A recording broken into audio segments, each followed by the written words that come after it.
पहला क्वेश्चन। 3 व्यक्ति साझेदारी में 600 रुपए, 800 रुपए तथा 1000 रुपए लगाते हैं। यदि 480 रुपए का मुनाफा हुआ, तो पहले व्यक्ति को कितना मिलेगा? मान लेते हैं 3 व्यक्ति हैं ए, बी और सी।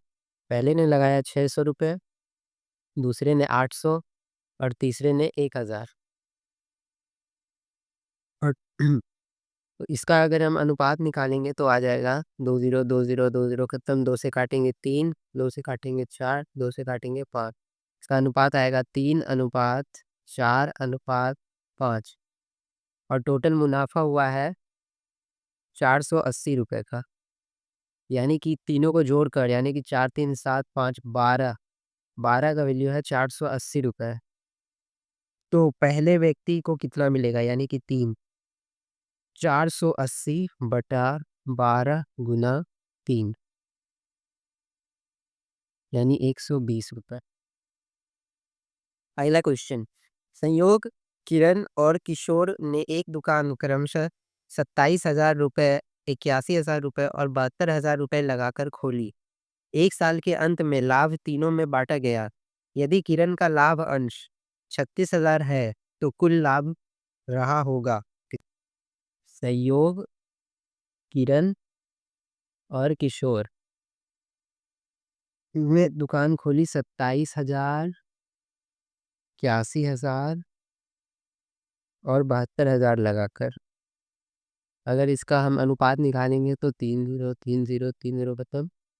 इसको 9 से काटेंगे 3 बार में, 9 से काटेंगे 9 बार में, 9 से काटेंगे 8 बार में, यानी कि 3:9:8। ये लाभ का अनुपात निकल गया। लाभ अंश जो किरण को मिला है वो है 36,000, यानी कि 9 का वैल्यू दिया हुआ है 36,000। तो कुल लाभ कितना हुआ? कुल लाभ कितना हुआ है? 9 3 12 8 20, यानी कि 20 का वैल्यू निकालना है हमको। वो हो जाएगा 36,000 बटा 9 गुना 20, यानी कि 80,000। अगला क्वेश्चन। किरण, संयोग और किशोर ने एक व्यवसाय 4700 रुपए से आरंभ किया। किरण ने संयोग से 500 अधिक लगाए और संयोग ने किशोर से 300 अधिक लगाए। यदि लाभ 1410 रुपए है, तो किरण को कितना लाभांश मिलेगा? किरण, संयोग और किशोर, उन्होंने एक व्यवसाय शुरू किया 4700 रुपए से। बोल रहे हैं जो किरण है उसने संयोग से 500 अधिक लगाए। यदि संयोग x लगाता है, तो किरण x प्लस 500 लगाता है। और संयोग ने किशोर से 300 अधिक लगाए हैं, यानी किशोर जो है वो संयोग से 300 कम लगाता है। यानी कि किशोर जो है वो है x माइनस 300। यानी कि इन तीनों का योग दिया हुआ है 4700, यानी x plus 500 plus x minus 300 बराबर 4700। यानी कि 3x माइ प्लस 200 बराबर 4700। यहाँ से 3x बराबर आएगा 4500, x बराबर निकल जाएगा 1500। यानी कि संयोग ने 1500 रुपये लगाए। अब हम तीनों का रेशियो निकालते हैं। किशोर, संयोग, किरण, संयोग और किशोर का। संयोग का 1500 जो x की वैल्यू है, x प्लस 500 यानी 1500 प्लस 500 यानी 2000 और x माइनस 300 यानी 1500 माइनस 300 यानी कि 1200। 2 0 2 0 2 0 कट जाएगा बस। यानी कि 20:15:12 और लाभ दिया हुआ है हमें 1410 रुपये। यानी कि इनका योग है 1410, यानी कि 20 प्लस 12 32 प्लस 15 47 का वैल्यू दिया हुआ है 1410 रुपये। तो हमसे पूछा है किरण को कितना लाभांश मिलेगा, यानी कि 20 का वैल्यू, यानी 20 बराबर हो जाएगा 1410 बटा 47 गुना 20, यानी कि 600। अगला क्वेश्चन है। ए और बी ने एक संयुक्त कंपनी शुरू की। ए का निवेश बी के निवेश का 3 गुना था और उसकी निवेश की अवधि बी के निवेश की अवधि की दोगुनी थी। अगर बी को लाभ के तौर पर 4,000 रुपए मिले तो उनके कुल लाभ कितने हैं? ए और बी ने एक कंपनी शुरू की।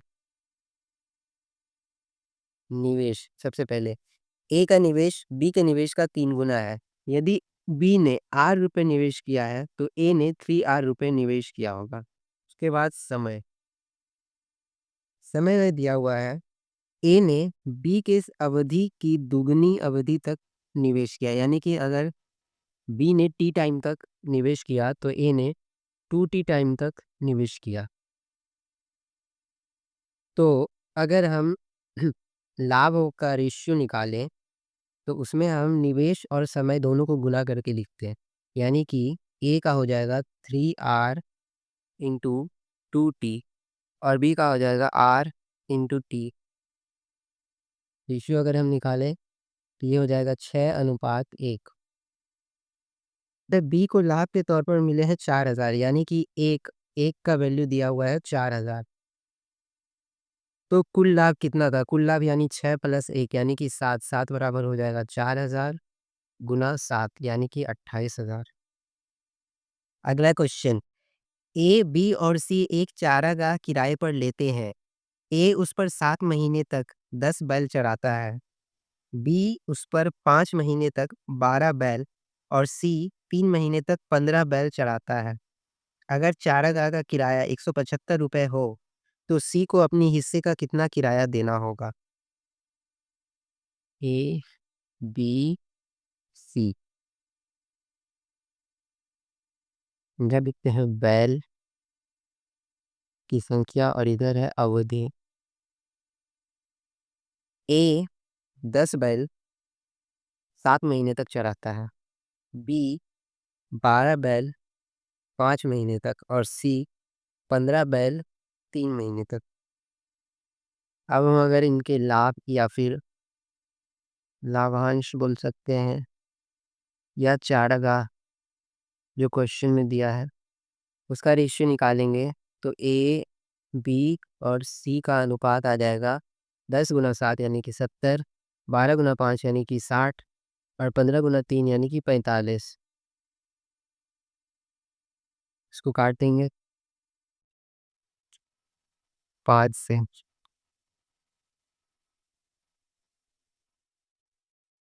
अब कुल किराया दिया हुआ है 175, यानी कि 14 प्लस 12 प्लस 9 का वैल्यू दिया हुआ है 175।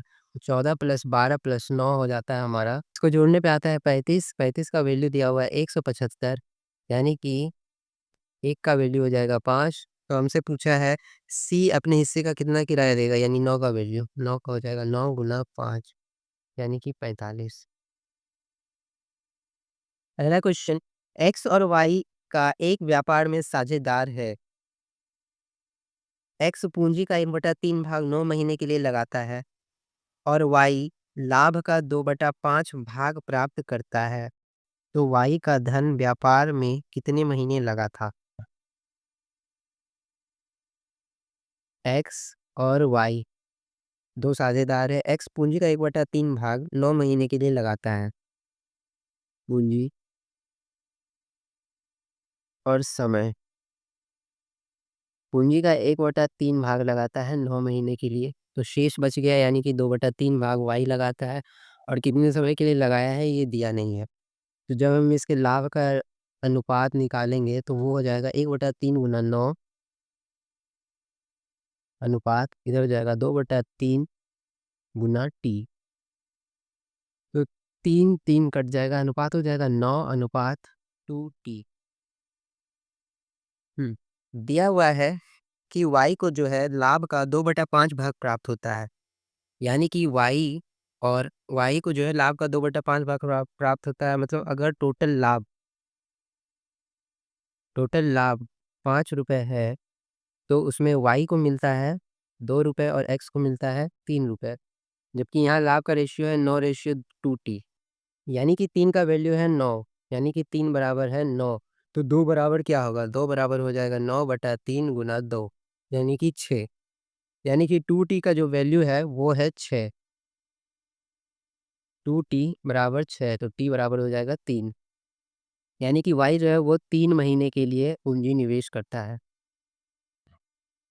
अगला क्वेश्चन, ए, बी एवं सी ने मिलकर 3:4:5 के अनुपात में धन लगाकर एक व्यवसाय आरंभ किया। 6 महीने बाद सी ने अपने द्वारा लगाई गई धनराशि का आधा भाग निकाल लिया। यदि ए द्वारा लगाई गई धनराशि 27,000 थी और वर्ष के अंत में मुनाफा 86,000 रुपये था, तो उस लाभ में ए और सी के हिस्सों के बीच अंतर क्या होगा? ए, बी और सी 3:4:5 के अनुपात में कुछ धनराशि लगाते हैं, जिसमें ए ने जो धनराशि लगाई है वो दिया हुआ है 27,000, यानी कि 3 बराबर है 27,000। तो 4 बराबर क्या होगा? 27,000 बटा 3 गुना 4, यानी कि 36,000। तो 5 बराबर क्या होगा? 45,000। वैसे ही निकाल लेंगे, 45,000 आ जाएगा। तो ए ने जो राशि लगाई वो है 27,000 और वे पूरे साल के लिए लगाए, यानी कि गुना 12 कर देंगे। उसी तरह बी ने जो राशि लगाया है वो है 36,000 और पूरे साल के लिए लगाया तो गुना 12। सी ने 45,000 6 महीने तक लगाया, फिर उसने आधी राशि निकाल ली, यानी कि अब उसने सिर्फ दो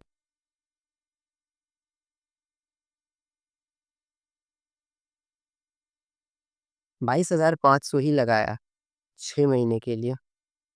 अगले 6 महीने के लिए सी ने सिर्फ 22,500 ही लगाया, आधी राशि उसने निकाल ली।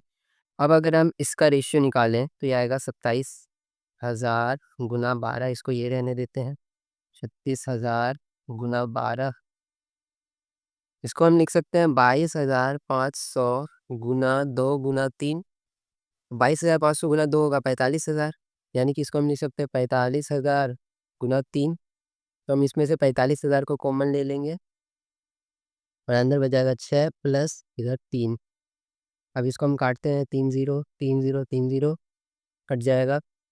9 से काटते हैं 3 बार में, 9 से काटते हैं 4 बार में और इधर 9 कट जाएगा और कटेगा। इधर हो गया 12 तिया 36, इधर हो गया 12 चौके 48 और इधर हो गया 45। 3 से काटते हैं 12, 16, 15, अब नहीं कटेगा। तो 12:16:15 के अनुपात में है टोटल लाभ, और टोटल लाभ हमको दिया हुआ है, वर्ष के अंत में कुल मुनाफा दिया हुआ है 86,000। हमसे पूछा है ए और सी के हिस्सों के बीच अंतर। ए का हिस्सा ये है, सी का हिस्सा ये है और इन दोनों के बीच अंतर है 3, यानी कि 3 का वैल्यू क्या होगा ये पूछा है। और ये हमको दिया हुआ है 12 प्लस 16 प्लस 15 का वैल्यू 46,000, यानी कि 12 प्लस 16 28 प्लस 15, यानी कि 43 का वैल्यू है 86,000। तो 15 माइनस 12 यानी कि 3 का वैल्यू क्या होगा?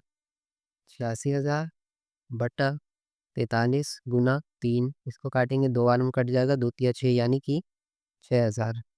ए और सी के बीच हिस्सों का अंतर 6,000 है। अगला क्वेश्चन है, ए एक व्यवसाय 3500 से आरंभ करता है, 5 महीने के बाद बी उसका साझेदार बन जाता है। 1 वर्ष बाद दोनों के बीच लाभ को 2:3 के अनुपात में विभाजित किया जाता है, तो बी का पूंजी निवेश ज्ञात कीजिए।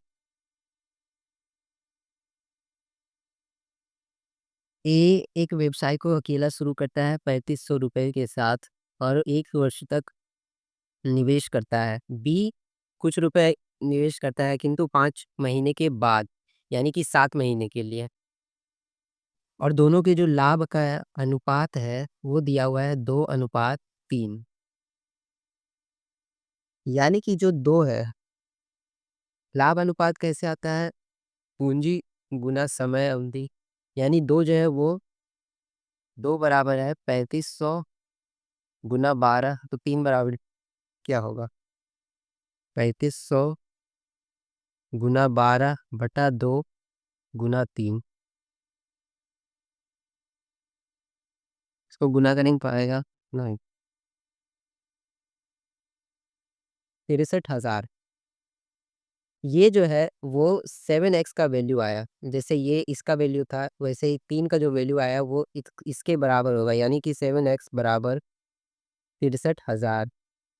तो x बराबर हो जाएगा 9,000। यानी कि बी जो है उसने 9,000 रुपए निवेश किया था 7 महीने के लिए। अगला क्वेश्चन, एक व्यक्ति 3 विभिन्न योजनाओं में 6 वर्ष, 10 वर्ष और 12 वर्ष के लिए क्रमशः 10%, 12% और 15% की दर से धन निवेश करता है। प्रत्येक योजना की अवधि पूरी होने पर उसे समान राशि मिलती है। उसके निवेशों का अनुपात क्या है? क्वेश्चन में बोल रहा है 3 विभिन्न योजनाओं में 6 वर्ष के लिए कुछ राशि, 10 वर्ष के लिए कुछ राशि और 12 वर्ष के लिए कुछ राशि निवेश किया जाता है। मान लेते हैं 6 वर्ष के लिए ए राशि निवेश की जाती है। तो उसका 10% निवेश करता है और 10 वर्ष के लिए बी का 12% निवेश करता है और 12 वर्ष के लिए सी का 15% निवेश करता है। प्रत्येक योजना पूरा होने पर लाभ बराबर है, यानी कि 6 गुना ए का 10% ये बराबर होगा 10 गुना बी का 12% के। यहाँ से अगर हम ए बटा बी बराबर निकालें तो वो आ जाएगा मेरा 12/6 यानी कि 2/1। यानी कि ए अनुपात बी बराबर मेरा आया 2:1। उसी तरह अगर हम बी और सी का रेशियो निकालें तो वो हो जाएगा मेरा 10 गुना बी का 12% बराबर होगा 12 गुना सी का 15% के। तो बी बटा सी बराबर हो जाएगा 15/10 यानी कि 3/2। यानी कि बी अनुपात सी बराबर है 3:2।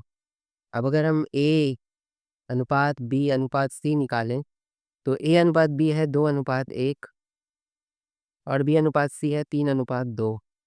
तो यहाँ से इन तीनों का रेशियो आ जाएगा 2, 3 और ये 6। यानी ए और बी सी के जो निवेश का अनुपात है वो है 6:3:2।